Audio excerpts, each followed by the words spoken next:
Olá, sejam muito bem-vindos ao primeiro episódio de estreia do seu podcast Neurotalks. Aqui é um podcast onde a gente vai falar sobre qualidade de vida, saúde mental e prevenção de burnout. E hoje, para estrear esse projeto, eu tenho a alegria de contar com a presença da psicóloga especialista em neurociências e mudanças de comportamento, Cíntia Alves, uma querida amiga, a quem eu tenho profunda admiração e estou muito feliz por ter aceito esse convite. Seja bem-vinda. Obrigada, Ana. Eu estou muito feliz de estar aqui nesse momento importante para você e acho que para esse movimento de saúde mental que você tem fomentado e que eu acho tão importante. É uma honra. Ai, que legal. A Cíntia, pessoal, está no meu livro, no capítulo de depressão. A Cíntia me deu uma entrevista linda, no capítulo onde a gente fala, né, dos transtornos depressivos, de tristeza e justamente falando aí da saúde mental no pós-pandemia, né, Cíntia? E eu queria, então, já começar nesse tema, né, já que foi aquilo o último assunto que nos aproximou, para que você falasse, a gente está no Setembro Amarelo, né, pensando aí, Cíntia, na questão dos transtornos ansiosos, mas principalmente na depressão, né?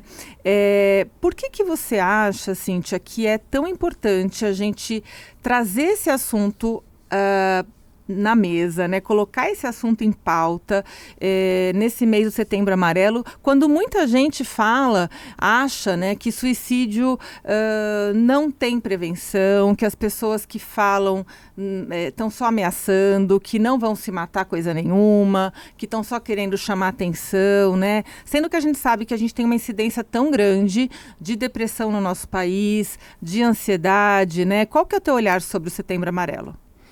Eu acho que toda campanha que tem o objetivo de desmistificar as informações e aproximar as pessoas da possibilidade de reconhecerem em si algum tipo de dificuldade que possa ser resolvida, que possa ser diminuída, é muito importante. Mas especialmente quando a gente fala de um tema ainda tão tabu, que é a saúde mental, especialmente depressão, ansiedade e suicídio, eu acho que isso tem um valor ainda maior, porque as pessoas que sentem a depressão chegando às suas vidas, elas demoram primeiro a perceber que aquilo não é só uma tristeza profunda, não é só um movimento de desinteresse pela vida, pelas pessoas, pelas coisas que elas gostavam de fazer.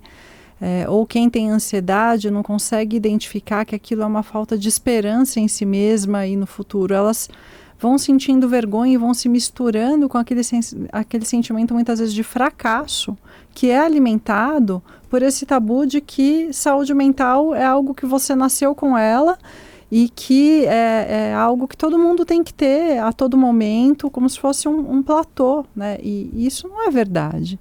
Então, quando a gente pensa que o Brasil, se não me engano, é o país mais ansioso do mundo, e acho que em depressão é o segundo maior, se não me engano, em burnout também. Segundo. E aí nós não somos a maior população do mundo, mas somos a mais insegura, né? E por isso a ansiedade como uma doença, né, de fundo psicológico, mental, e somos também o país com menos esperança e menos autoapreciação, menos autovalia, e por isso a depressão. Uhum. Eu sei que a depressão ela tem fatores endógenos, fisiológicos, eu não estou ignorando de maneira nenhuma todo o aspecto clínico que essas doenças apresentam, mas sem dúvida, no nosso país, na nossa realidade, essa cobrança de que todos deveríamos estar bem a qualquer custo, não só nos afasta de poder pedir ajuda, como de identificar que o que a gente tem pode ser modificado. Então, pela vergonha de contar para o outro que eu não estou bem, eu não peço ajuda, e por me sentir ainda mais enfraquecido, muitas vezes eu tenho dificuldade de reconhecer em mim que aquilo pode ser modificado, que eu não sou aquele momento, aquela situação, por mais envolvente que seja aquilo que eu estou vivendo. Então, falar sobre isso e ter o Setembro Amarelo como uma bandeira para falar especialmente do suicídio, eu acho absolutamente necessário.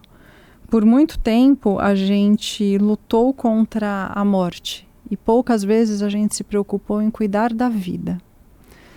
E as pessoas que pensam em suicídio, em geral, não é que elas querem só desaparecer, morrer, acabar com a própria vida. Tampouco são egoístas, não pensam nos outros, na família. Elas só não encontram uma saída para aquela situação que elas estão vivendo. Então, como a situação torna-se a visão da própria vida, presente e futuro, e às vezes até a referência de um passado que a gente carrega, como é que eu me livro disso? Me livrando da vida em si e não do problema. Quando a gente está muito identificado com o que a gente está vivendo, seja bom, seja mal, isso acontece. Então, falar de suicídio como algo que passa pela cabeça de muitas pessoas e que acontece na vida de outras tantas, sem a ideia de criminalização, de julgamento, né, mas de acolhimento para que isso possa ser olhado, cuidado, tratado, eu acho que é muito importante. Cuidar da vida e não evitar a morte. É isso que eu acho que dá o tom para esse Setembro Amarelo. Perfeito. A gente, para nutrir a vida, naturalmente vai ter hábitos que condizem com isso, escolhas que retroalimentem essa ideia, né? Perfeito. E a gente tem, né, Cíntia, observado um número cada vez maior de jovens, adolescentes, até crianças cometendo suicídio, né? A gente ouve vira e mexe em escolas, nós temos filhos e isso nos preocupa tanto, né? Na escola das minhas filhas, uma escola de mais de 50 anos de existência, nunca havia tido um caso de suicídio, teve um no mês de março e depois de 25 dias teve o segundo. A gente não sabe ao certo se houve aquele fenômeno onde as pessoas acabam se contaminando com aquilo que acabou de acontecer. Se encorajando, exatamente. Eram crianças que não se conheciam, mas a gente não sabe se esse fenômeno acabou criando esse fenômeno, então impulsionando a pessoa a fazer algo que ela já vinha pensando, né? Por que você acha, Cíntia, que os jovens hoje... Você acredita naquela história de que os jovens estão menos tolerantes e que essa geração hoje, sabe, não aguenta nada, é uma geração que está despreparada, que faz mimimi? Qual que é o teu olhar para isso, assim? Por que você acha que isso está acontecendo? Eu acho que tem muitos aspectos que atravessam esse tema, Ana. Então... O primeiro deles é que aquilo que a gente chama de mimimi é a dor que é a do outro, é aquela dor que eu não sinto, porque quando eu sinto, aí eu entendo que ela não é mimimi, né? Uhum. Então eu acho que esse julgamento que vem dos adultos para os jovens, querendo dizer o que eles sentem, o que eles pensam, e taxando eles como intolerantes, muitas vezes faz com que, de fato, eles não se sintam vistos. Uhum. E a gente sabe que para cada etapa da vida da gente, eu acredito que a gente tem necessidades a serem atendidas, né? Quando a gente é jovem, né, adolescente, jovem adulto, a gente precisa ser reconhecido. A gente precisa ser percebido. E aí a gente precisa de algo que faça com que a nossa identidade venha à tona.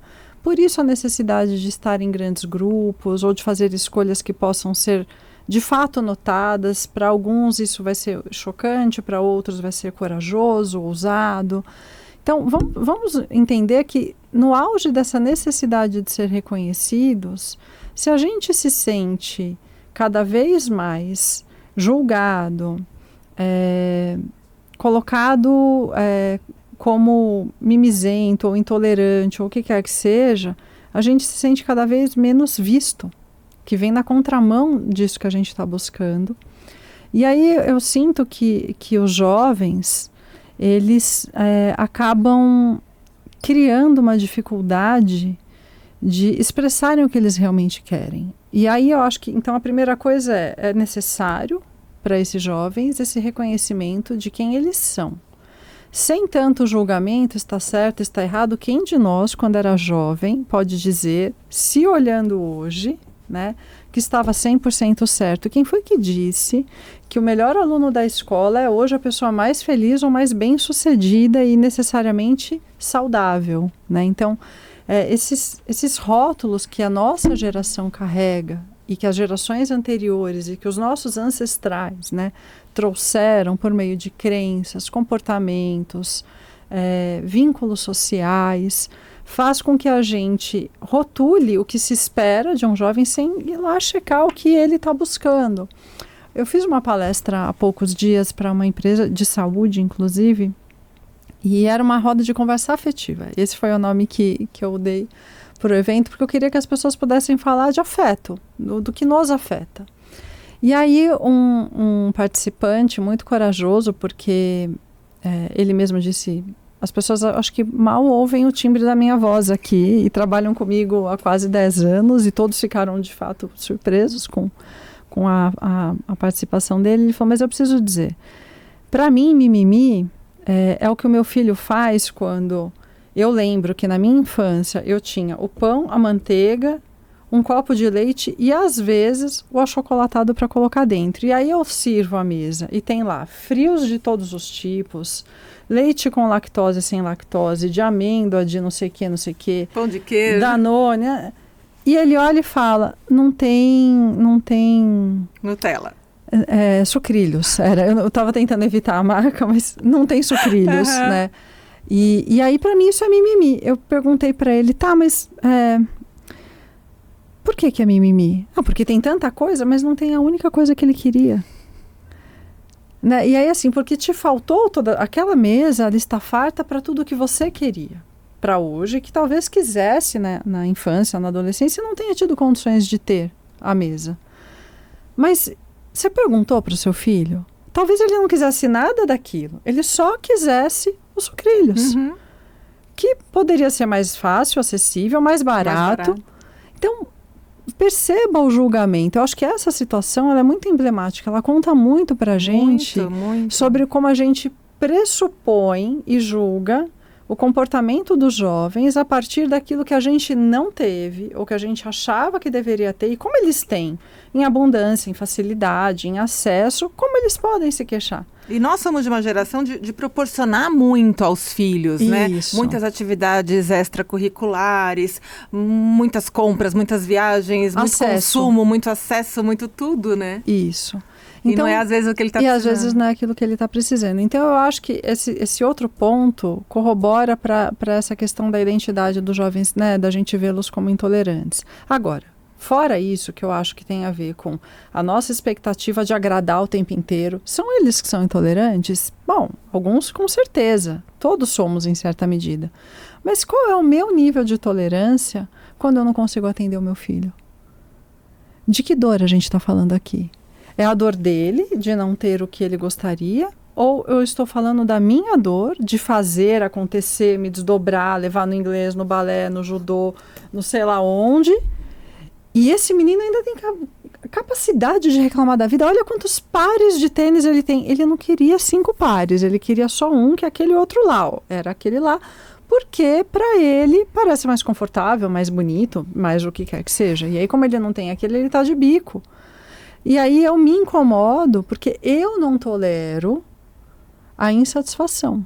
E aí eu projeto isso, sem dúvida nenhuma, no jovem que não tem mesmo repertório, maturidade, para lidar com os pais mimados que acham que mimaram e mimam, de fato, mimamos, né? Vamos colocar nessa, os nossos filhos. Então, antes de julgar, a gente foi lá e perguntou, olha, o que vocês gostam de comer no café da manhã? Isso eu não tenho condição. Para mim, olha, isso aí a gente vai ter no final de semana. Era aquela Coca-Cola da família de classe média, média baixa, que só vinha aos domingos, né? E tudo certo. Então, eu sinto que tem também esse lugar da gente projetar a nossa intolerância, a insatisfação, já que a gente faz tanto. Mas o tanto que a gente faz é o que eles querem. É o tanto para nossa régua, né, Cíntia? Você está trazendo uma coisa muito importante, que eu até quero contar uma coisa, que é uma experiência minha como mãe, né? Eu tenho as gêmeas e elas agora estão com 10 anos. E quando elas estavam com 8 anos, né? A minha casa era aquele mundo cor-de-rosa, né? Gêmeas, meu Deus! Então era um mundo cor-de-rosa, cheio de Barbies, cheios de frufrus e tal. E elas gostavam e ganhavam muita coisa. Eu nunca fui de comprar muito brinquedo, mas faziam um aniversário, imagina, o tanto de coisa que ganhavam, né? E aí vai acumulando aquele monte de brinquedo, mesmo eu fazendo ali uma vez por ano, a gente fazia aquele movimento de tirar o que não usava mais e doava para alguém e tudo mais, roupas também, mas sempre tinha bastante, né? Nunca nos faltou nada. Só que chegou um momento em que elas, e eu sempre, sempre incentivei que as duas tivessem voz, que elas falassem as coisas que elas queriam, que elas gostavam, né, e tudo mais. E aí, um dia elas chegaram para mim, fizeram uma reunião comigo, elas combinaram entre elas, mamãe, a gente pode conversar à noite? Eu falei, nossa, o que vem? Vem bomba, né? Nunca tinham feito isso, né? E eu achei um movimento tão maluco, assim, tão legal, né? Falei até com a minha terapeuta, falei, nossa, foi a primeira vez que eu olhei para elas e falei, nossa, eu tô formando crianças emocionalmente saudáveis, sabe? E você, como psicóloga, vai entender como é importante a gente falar das nossas emoções, dos nossos desejos, né? Cíntia, elas se reuniram, combinaram que iam falar, qual seria a pauta da reunião, chegaram à noite pra mim. Toleraram a espera, imaginem só a ansiedade de... Toleraram, eu já com o coração na mão, pensando, meu Deus do céu, é nossa. A minha assim já, né, eu já querendo tomar meu Rivotril, porque eu falei, misericórdia, o que vai acontecer? Pois elas chegaram à noite, sentaram e falaram assim, mamãe, preocupadas se eu ia ficar chateada, Cíntia. Mamãe, a gente sabe que tudo que você compra pra gente, de roupa, e todos os brinquedos que a gente sabe que você compra com o maior amor, com o maior carinho do mundo, a gente sabe que você trabalha bastante para comprar, mas não é mais o nosso estilo. Maravilhosa. A gente Veja, cuidado, mamãe, a gente te reconhece, não é pessoal... E a gente sabe que para você é muito legal, isso, mas pra assim, gente não tá sendo. Não é mais o nosso estilo. A gente não gosta mais de roupa rosa, de desenho, de Hello Kitty, de Barbie, essas coisas vermelhas, rosas e tal. A gente não gosta mais disso. Esses tules na roupa, a gente não quer mais isso. Laço. Que idade, mamãe, Ana? Elas estavam com 8, sim. Gente. E aí, mamãe, então assim, a gente agora tem um outro estilo, a gente gosta de outras coisas. Será que assim, não precisa trocar tudo de uma vez? A gente entende, a gente quer doar para alguém que precisa. Mas assim, a gente pode começar a comprar, sabe, uma camiseta mais larga, uma calça jeans mais estilosa. E aí foi me dando uma taquicardia, um pouco de susto, um pouco de orgulho, um pouco de tudo misturado. E eu falei, uau, que incrível. E foi assim que elas decidiram que o estilo delas era outro, me comunicando sobre uma coisa que elas, né, realmente queriam, gostavam. E eu fiquei impressionada, assim, sabe? E é verdade, é exatamente isso que você colocou, né? Porque era o meu desejo de ter duas, apesar, eu não sou muito fresca. Duas bonecas. Mas eu tinha ali duas bonecas, né? Então eu fui brincando de boneca. Boneca que eu não brincava muito na infância, eu tive nas minhas filhas. Olha só que importante isso. Eu achei muito saudável que as suas filhas tenham falado sobre perceber que você faz o que você pode para que elas tenham aquilo que você acha que elas precisam e que elas tenham esperado, embora tenham ficado com certeza ansiosas. Imagine, eu fico assim viajando no que era prévio a isso, né? Mamãe chegou com mais uma sacola de roupa. Ai, que bonita, obrigada, mamãe. Fecha a porta. Elas já deviam estar sofrendo há muito tempo. Nossa, o que a gente vai fazer elas agora? Elas deviam estar no quarto, assim, elas deviam estar. Isso. Meu Deus do céu. Mas ao invés de ir lá e gritar e chorar, a gente não gosta, por que você não perguntou antes? Não. Olha o cuidado dessas meninas. Eu acho isso muito, muito saudável, porque é o lugar de reconhecer o outro. Sem precisar invalidar o outro para se validar. Então, eu acho que isso é muito maravilhoso. Mas você me falou dessa história, eu pensei em dois aspectos. O primeiro é essa questão da gente satisfazer, né? Não necessariamente aquilo que o filho da gente pede, a gente tem que satisfazer e concordar. Porque daí sim, eu acho que quando a gente não concorda, e aí como pais e adultos e responsáveis pela condução deles, eu acho que precisa... romper essa barreira e o trauma de, nossa, meu filho não vai ficar feliz comigo, ele não vai ficar satisfeito, mas eu vou ter que dizer não. Então, se meu filho quiser, por exemplo, comer sucrilhos todo dia de manhã, eu vou ter que dizer não. Pelo menos aquele que é 100% açúcar, 100% chocolate, 100% tudo que não é saudável e que eu não quero que ele tem em casa todos os dias de manhã, por exemplo. Mas é difícil, porque quando você abre o espaço para perguntar o que quer, você também gera uma expectativa no outro de ser atendido. Nós somos assim em qualquer relacionamento com os nossos filhos, onde a gente tem essa demanda de satisfazer, de entregar e de ter esse reconhecimento, que às vezes é entendido como deu certo porque eles são obedientes, porque são disciplinados, porque não reclamam, né?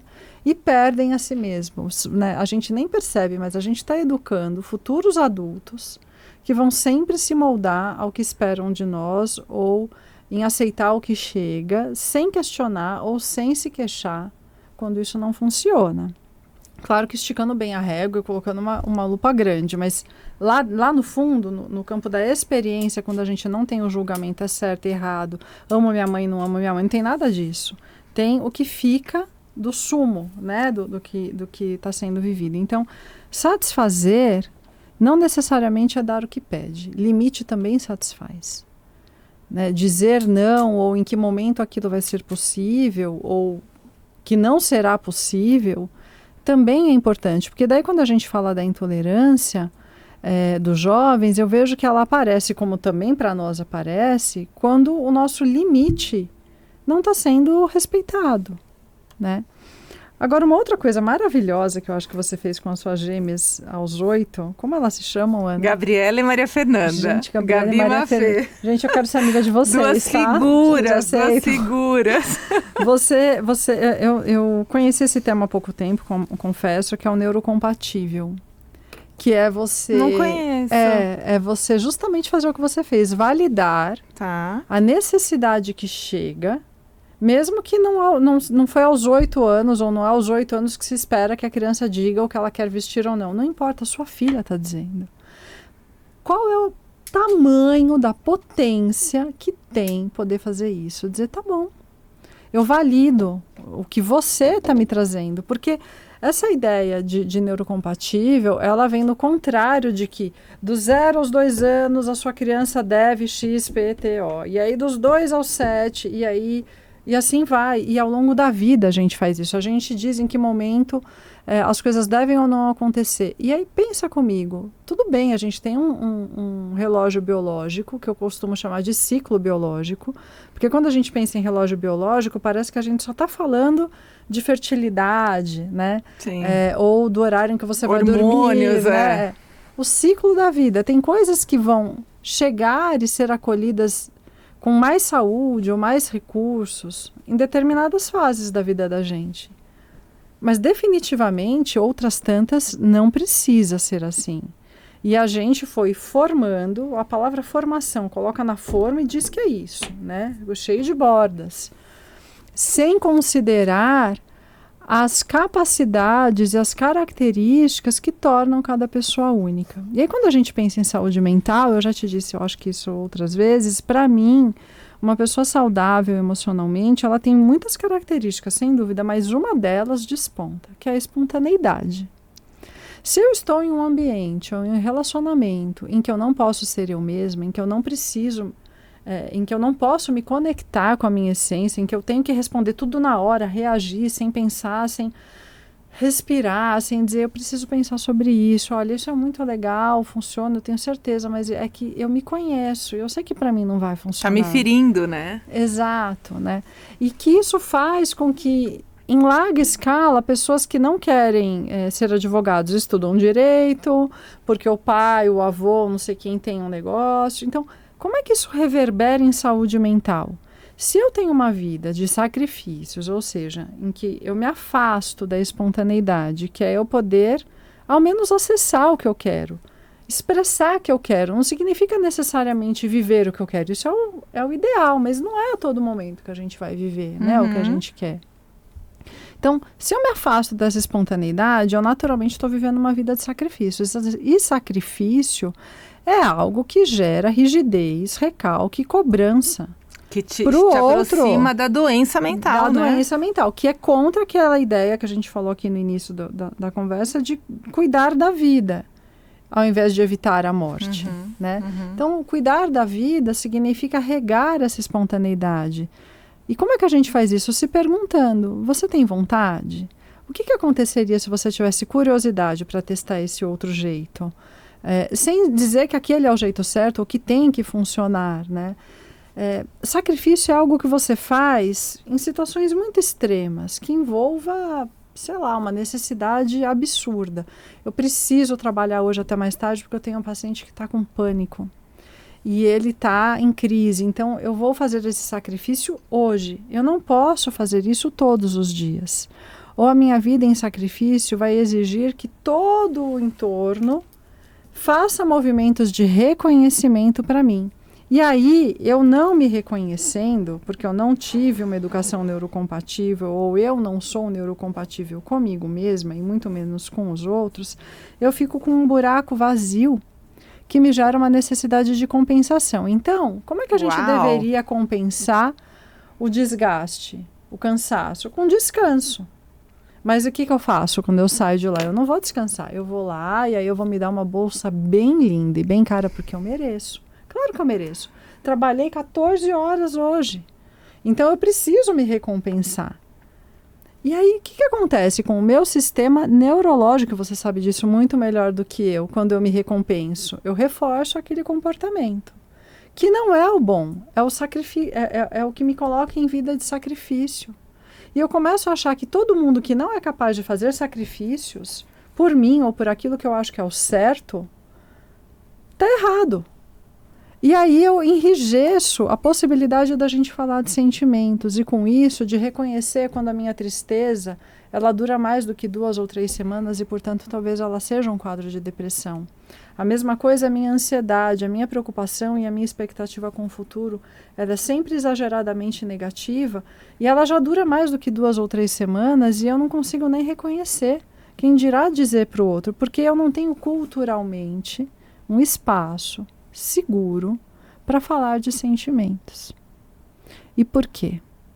Eu estou falando demais, Ana. Você está maravilhosa, eu estou aqui encantada de boca aberta. Continua, pelo amor de Deus. Porque a gente tem uma sociedade, e a gente faz parte desse ciclo, em que a gente acha que a gente só tem que sentir prazer, uma vida em busca de sentir prazer. E isso faz com que a gente esteja atropelando muito as coisas que realmente têm valor para a gente, e que às vezes vem a custas de emoções que são desagradáveis. Então, toda vez que hoje eu penso em saúde mental, eu tento associar a capacidade de lidar com a diversidade das emoções. Tentando não julgar e dizer, essa emoção é certa, essa é errada. Não, essa é a emoção que veio, eu não escolho o que eu penso, eu não escolho o que eu sinto, eu posso reconhecer e me conhecendo saber como é que aquilo vai terminar, se eu acho que vai terminar de um jeito que me boicota ou me beneficia. Mas lidar com as emoções como agradáveis e desagradáveis e não como melhor ou pior ou fraquezas e forças, não são. São informações, né? A Mari Ferrão, que é minha amiga jornalista e especialista em saúde também, em saúde mental, ela me falou isso e me fez muito sentido. Toda emoção é uma informação. Ela conta algo. Se você puxar o fio da meada, onde é que começou? O que essa emoção conta sobre o que você está vivendo? Sobre os seus limites ou... Então, toda emoção é uma informação e não necessariamente, aliás, não definitivamente, uma força ou uma fraqueza.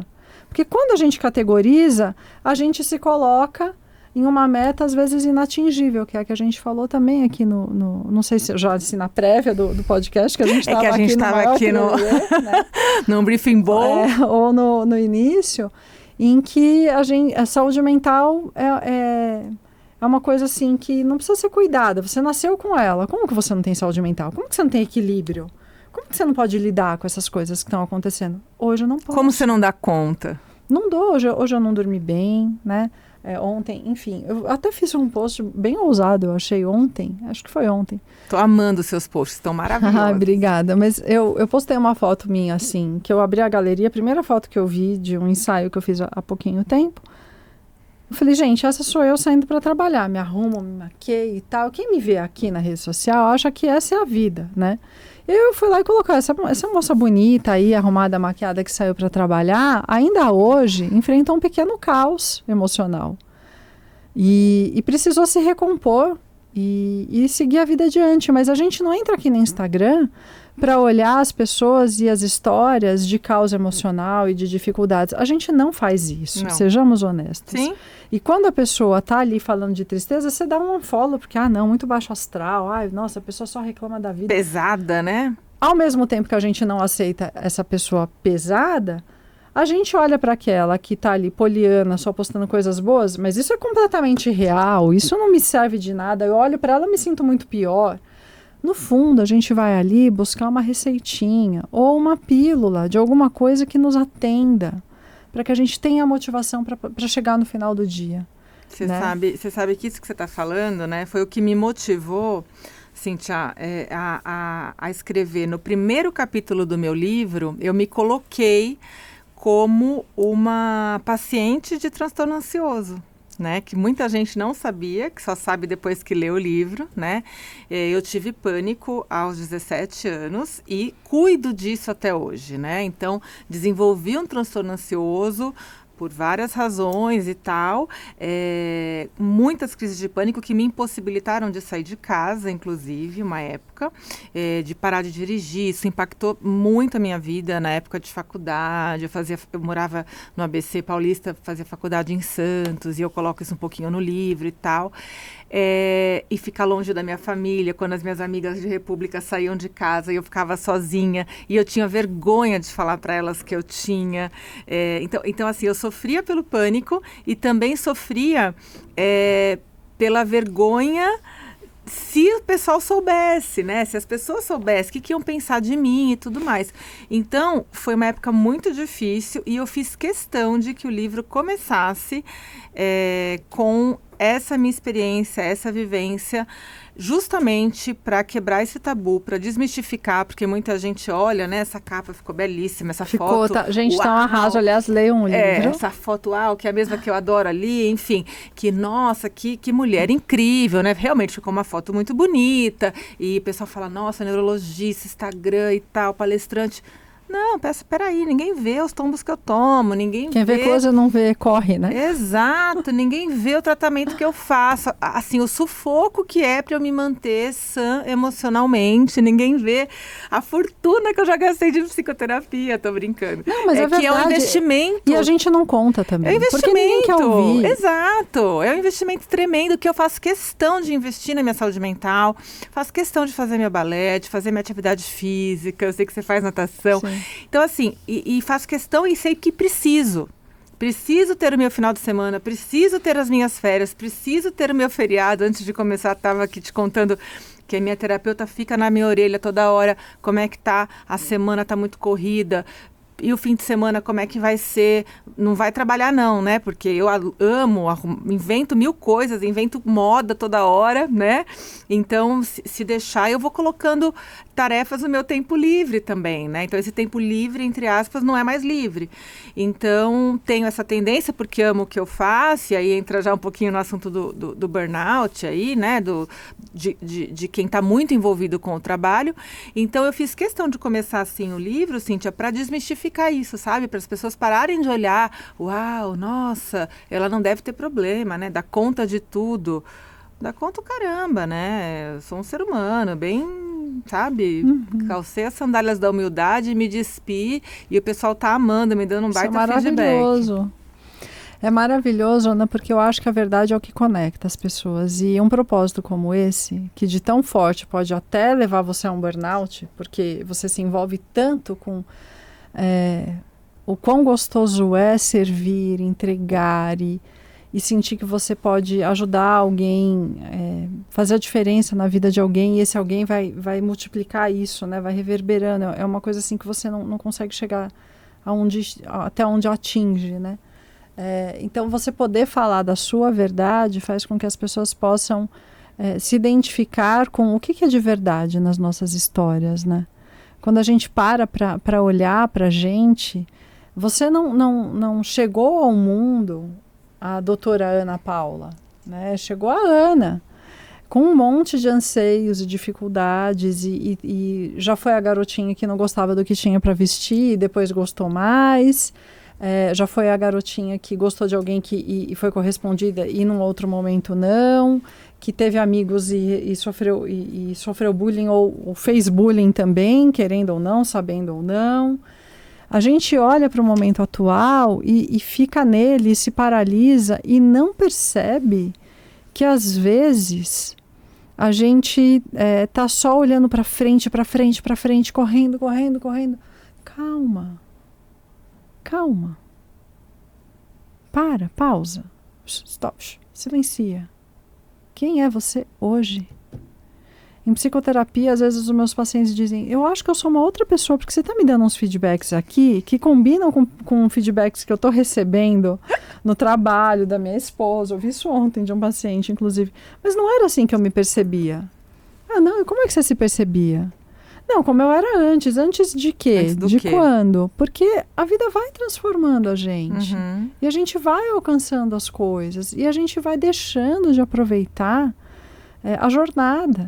Então, a calma e a pausa também é uma questão de saúde mental, que também é uma prevenção de burnout, que é quando você deixa de existir só para servir. E é prazeroso quando você ama o que faz e ama as pessoas. Isso caminha junto. A gente estava falando sobre o quão desafiador é não deixar de olhar mesmo para outras coisas e priorizar o trabalho quando o trabalho é algo que você ama. Isso é prazer, mas não pode se tornar uma doença ou um problema na nossa vida, né? E isso pede um pouco de consciência. Então, o que eu faço quando eu tenho pausas? Por que é difícil ter pausa? Qual é a cultura que a gente tem socialmente em relação a isso? O que eu ouço muito, Cíntia, você deve ouvir também, né? Doutora, eu não consigo ficar sem fazer nada. E você sabe, Cíntia, que eu, quando comecei meu processo de psicoterapia, eu tinha uma dificuldade tremenda de ficar sem fazer nada. Eu tinha uma sensação ruim, uma coisa de que, sei lá, eu estava em débito com alguma coisa, né? Você ouve muito isso também? Essa dificuldade de ficar, sabe, no ócio? Sem planejar, né? Exato, assim, zero, cabeça zero, não tem nada para fazer, zero, eu vou fazer o que der vontade. Hoje eu amo fazer isso, eu pratico com o maior prazer do mundo, vou lá pro sítio e fico lá no meio do mato sem fazer nada. Você vai pra praia bastante, né, que eu sei pelo Instagram, mas enfim, eu amo ficar sem fazer nada e eu ouço muito isso dos pacientes, assim, como eu não consigo fazer nada, porque tem esse senso de utilidade também, né, que é um caminho curto, em geral, não um pouco trabalhoso, mas curto, de você se sentir amado. Então, eu preciso ser útil, eu preciso estar fazendo alguma coisa o tempo inteiro para sentir que alguém está me notando ou que eu estou ajudando alguém e que eu estou ali. A gente sai do lugar de um corpo que precisa de descanso, de uma mente que precisa de pausa e de recolhimento e de prazer que venha de pequenas coisas ou de desafios, né? Eu vou fazer uma coisa que eu nunca fiz antes. Pode ser péssimo, eu posso terminar o dia toda machucada, fazendo um esporte que eu não conhecia, que não é legal. E daí? Vai acabar. Vai passar. Por que é que a gente tem que fazer só aquilo que vai dar certo? Onde é que está o foco? Por que a gente tem que acertar e não viver? Porque eu acho que isso tira essa leveza de não precisar fazer nada, né? É a vida acontecendo.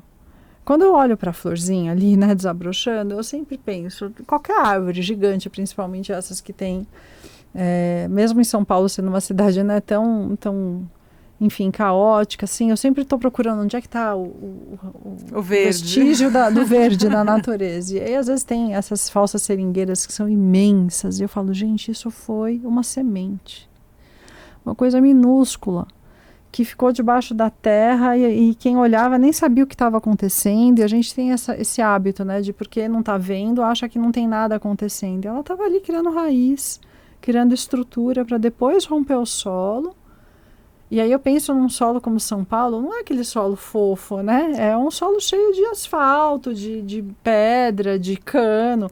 E ela ali, né, insistindo, né, em percorrer, né, o caminho e buscando a luz, onde ela pudesse se nutrir de outra forma e aí crescer. Não é indolor. E não tem erro e acerto, tem um fenômeno acontecendo. Nós somos natureza.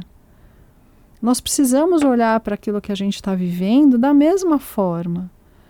quando a gente olha para uma semente que está criando raiz, né, enraizando, a gente acha que ela morreu, porque ela se despedaça inteira, sai tudo de dentro, você fala, isso aí não vai dar nada, né?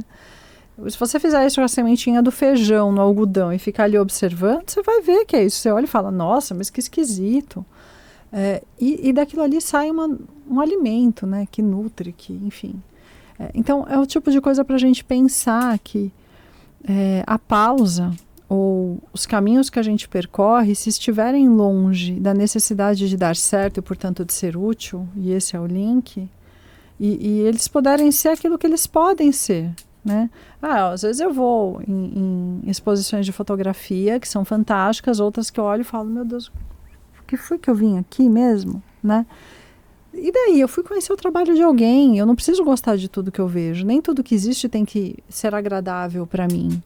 Então, eu acho que poder pensar sobre isso é muito, muito necessário para a gente pensar no que é saúde mental. Saúde mental, como saúde física, depende de hábitos. E o não fazer nada é um dos hábitos, ou seja, tem que estar na rotina, não fazer nada. Mas o que é não fazer nada? É ficar o dia inteiro na cama de pijama? Pode ser, um dia vai ser isso. Mas eu acho que, acima de tudo, é perguntar para o corpo, o que eu estou com vontade de fazer? Né? O que eu estou precisando fazer, né? E fazer. E isso é cuidar da saúde mental? Uhum. É você se escutar. E, a partir daí, fazer algo para se atender, né? Para cuidar de si. Eu coloquei até no meu Instagram recentemente um Reels, né, de um trechinho de uma palestra que eu dei falando justamente sobre uma provocação que você me fez num workshop que você participou comigo sobre burnout, onde você colocou assim, né, a gente precisa parar e fazer exercício assim, quem sou eu, né? E na época, quando você falou isso, imediatamente eu pensei, bom, eu sou Ana Paula, neurologista, formada não sei aonde, pereri, mestre, professora, enfim. E aí você...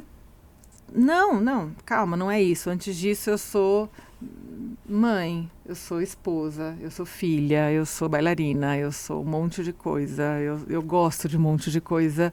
E também... sou médica também, né? Enfim, isso me tocou profundamente e eu trouxe isso para as minhas falas sobre saúde mental. E eu queria aproveitar esse gancho, Cíntia, para que você falasse sobre o trabalho que você faz junto com a Mari, né, Ferrão. Eu sei que você trabalha na Soumi, que é uma empresa que leva a saúde mental para outras empresas, é isso? Isso. Fala um pouquinho para a gente como que é esse trabalho, que eu sei que é super rico, super importante e que eu acho que tudo que a gente tem hoje em dia de acesso à saúde mental, com profissionais excelentes, acho que a gente precisa promover, a gente precisa falar, a gente precisa, sabe, divulgar. Eu acho que a gente tem uma necessidade de ser reconhecido que acompanha a gente a vida toda. E que faz com que a gente acabe se dedicando também muito ao trabalho, de forma que a gente vai se desprendendo de outras facetas da nossa personalidade, de quem a gente é, do que a gente tem para oferecer. E essa provocação que eu te fiz, eu me fiz. E desde então tenho feito para todas as pessoas que eu tenho oportunidade, porque é muito fácil a gente se misturar e esquecer de quem a gente é e se misturar com o que a gente está vivendo. Se a gente está trabalhando demais, a gente vai se misturar com o trabalho. Se a gente está vivendo um problema muito de perto, a gente vai se misturar e vai misturar a nossa identidade com o problema.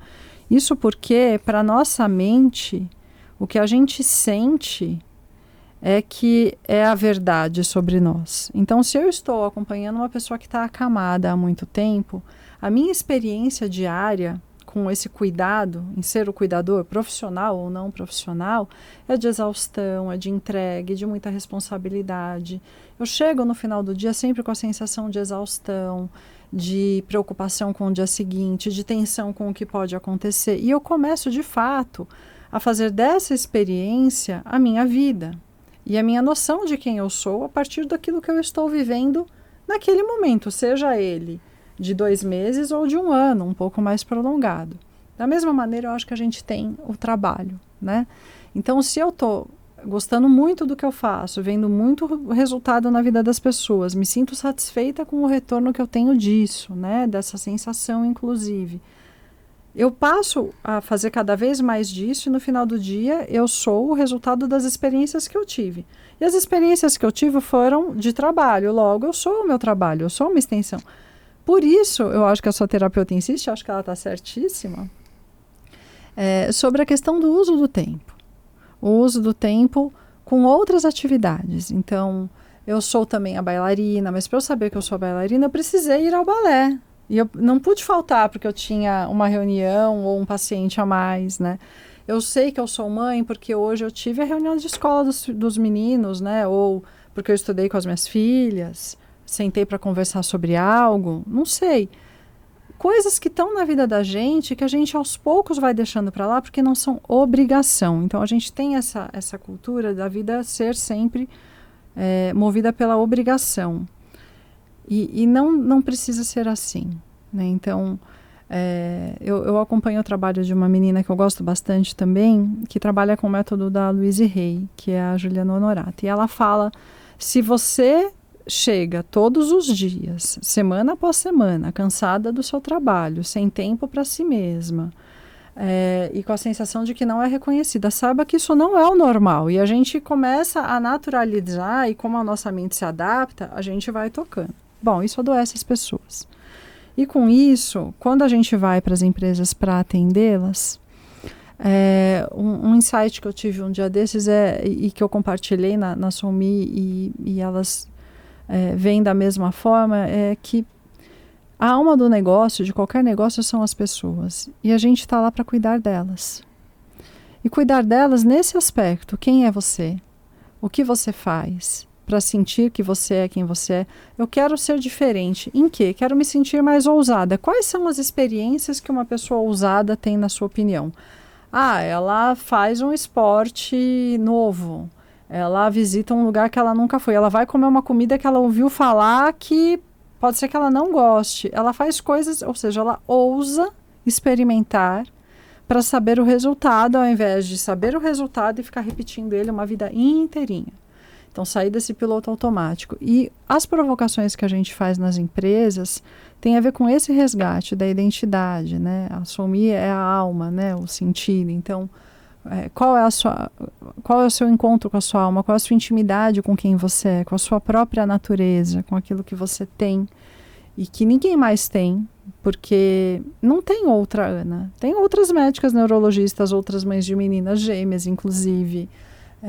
Mas a Ana que tem a sua árvore genealógica com a ancestralidade que tem, que vem trazendo histórias e sonhos e vem sendo portadora da luz daqueles que estiveram aqui não estão mais, mas que ainda brilha dentro de você como um farol que ainda vai te levando. Então, resgatar esses conceitos, né, de família, de ancestralidade, de valores, de hábitos, de você se perguntar se aquilo que você faz é o único jeito de resolver aquela demanda. Eu dei uma entrevista para a jornalista Caroline Marino, também para a revista Poder, da Joyce Pascovitch, sobre isso agora, nesse mês, falando sobre o reset da mente, né, sobre o segundo cérebro, sobre você entender que a sua produtividade ela é necessariamente impactada pela noção que você tem do uso do tempo. Então, não adianta você achar que ser produtivo é fazer mais coisas ao mesmo tempo. Não é. A mente, ela é uma tarefa e depois é outra e depois outra. O que te torna produtivo é ser organizado. E definitivamente uma pessoa organizada não faz 3 coisas ao mesmo tempo. Não é multitarefa, né? Não é multitarefa. Então, eu acho que tem esse conceito da gente poder se lembrar de quem a gente é e de organizar quais são as habilidades que a gente tem para desenvolver, sem dúvida, mas antes disso, tem uma alma, tem um corpo que tem sintomas, que tem sentimentos. E sair desse piloto automático, quer dizer, se perguntar se aquilo que você faz para atender às suas necessidades é o único jeito, é uma boa forma de você perceber que às vezes tem outros recursos que você nem conhece, porque você está vivendo a vida no piloto automático. O que a mente faz? Ela encontrou um jeito de atender uma necessidade sua, pronto, virou hábito. Ela vai economizar energia, a gente sabe disso. O gasto calórico, me corrija se eu estiver enganada, mas eu estudei, aprendi que o órgão que mais gasta caloria no corpo é o cérebro. Sim, né? sim, com certeza. Então, assim, o gasto calórico que a gente tem para escovar os dentes com a mão esquerda e não com a direita é muito maior. Então, se aqui funciona melhor, eu vou assim. E eu vou assim a vida toda. Comendo nos mesmos lugares, fazendo os mesmos trajetos. Não significa que você não possa ser, sei lá, uma bailarina, né? Que requer essa constância. Ainda mais com a minha idade. Exatamente. Quero muito. É muito importante a constância, a perseverança naquilo que nos faz bem. Mas a gente precisa, vez ou outra, se perguntar se aquilo que a gente faz está tornando a gente a pessoa que a gente de fato é ou quer ser. E o que a gente pode fazer a respeito disso. Uau! Nossa, Cíntia, eu ficaria acho que aqui, meu Deus do céu, mais umas 3 horas com você. Eu vou precisar de mais uns 5 podcasts com você. Você volta? Você jura que você volta? Com certeza. Meu Deus do céu, gente, maravilhosa, Cíntia. Você sabe, eu já fiz várias lives com você, a gente já fez alguns trabalhos juntas e para mim é sempre maravilhoso te ouvir. Eu fico encantada. Eu já te falei que só não viro sua paciente porque sou apaixonada, sou louca na minha terapeuta. Toda vez eu falo para ela morre de dar risada. Ela fala, eu tenho ciúme dessa Cíntia, hein? Tenho ciúme dessa Cíntia. Sim, querida, muito obrigada. Queria te dar o meu livro, eu vou te autografar. A Cíntia tá no meu livro também, numa entrevista muito legal sobre depressão, né? No capítulo de depressão. E ficou muito legal o capítulo. Você ainda não leu. Ainda vou autografar para você, tá bom? E eu queria que você desse o último recado, Cíntia, para quem assistiu o podcast. Qual é a última mensagem que você deixa pra gente? Deixa aí os teus canais, aonde o pessoal te encontra, enfim. A minha mensagem é que a gente possa persistir em cuidar da vida. Quais são os movimentos que combinam com a vida? Nutrir novos hábitos, manter aqueles que fazem sentido, cuidar dos relacionamentos. Os relacionamentos são a principal fonte de felicidade autêntica que existe. Olhar para a vida como esse sopro incrível que é, né? A gente nasce inspirando, tem um intervalo que a gente não sabe quanto tempo dura e vai embora deixando o que viveu e o que pôde entregar enquanto estava aqui. Então, o meu desejo é que as pessoas que estão nos acompanhando possam aproveitar, desfrutar. Não é querer mais pressa, fazer as coisas como... Não. Fazer o que tem sentido, o que é seu de verdade. Se perguntar se você está usando os seus talentos e o seu tempo com aquilo que faz sentido. Eu tenho um Instagram que é o _ C _ de novo alma. Eu falei direito? @ C _ alma, exato, que é o calma, né? E se vocês tiverem vontade de levar atividades assim, né, para as empresas, para as palestras, o contato é a Lídia da Soulme, então é lidia@soulme.com. Mas eu espero que a gente possa se encontrar outras vezes. Maravilhoso. Não, com certeza. Você sabe que eu vou querer muito mais de Cíntia Alves sempre aqui. Obrigada, minha querida. Agradeço, obrigada. Ana. Obrigada. Parabéns. Espero que vocês tenham gostado desse novo projeto. E semana que vem tem mais um episódio. Obrigada. Obrigada, Ana.